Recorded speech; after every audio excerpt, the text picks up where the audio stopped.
गोटे कथा मन रखु श्रीकृष्ण को दुईटी रूप गोटे हाथ में बंशी अन्य हाथ में सुदर्शन चक्र कारण बंशी बजाइबा को दुईटी हाथ दरकार ठीक सेहीपरि संसार रे खुशी रे रहिबा को मिसिकरी रहिबा आवश्यक किंतु विनाश पाई मात्र गोटे अंगुली ही यथेष्ट तेणु मन रखु मिलितारे अच्छी समृद्धि एका मन रे अच्छी नाश जी अधर्मर धन द्वारा निजको बहुत महान भावे फुली फुली कहे मु ब्रांडेड खाऊची ब्रांडेड पिंधुची से जानी न थाए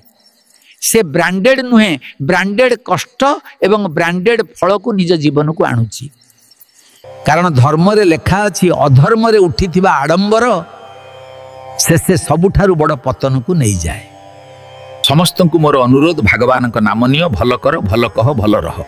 कारण शरीर मशाणी रे रही जीवो कर्म ही आगो को पथ देखाई जीवो आउ जीए सब्सक्राइब एंड शेयर न करी चली जिवे सेई माने बहुत दुख रे पड़िबे।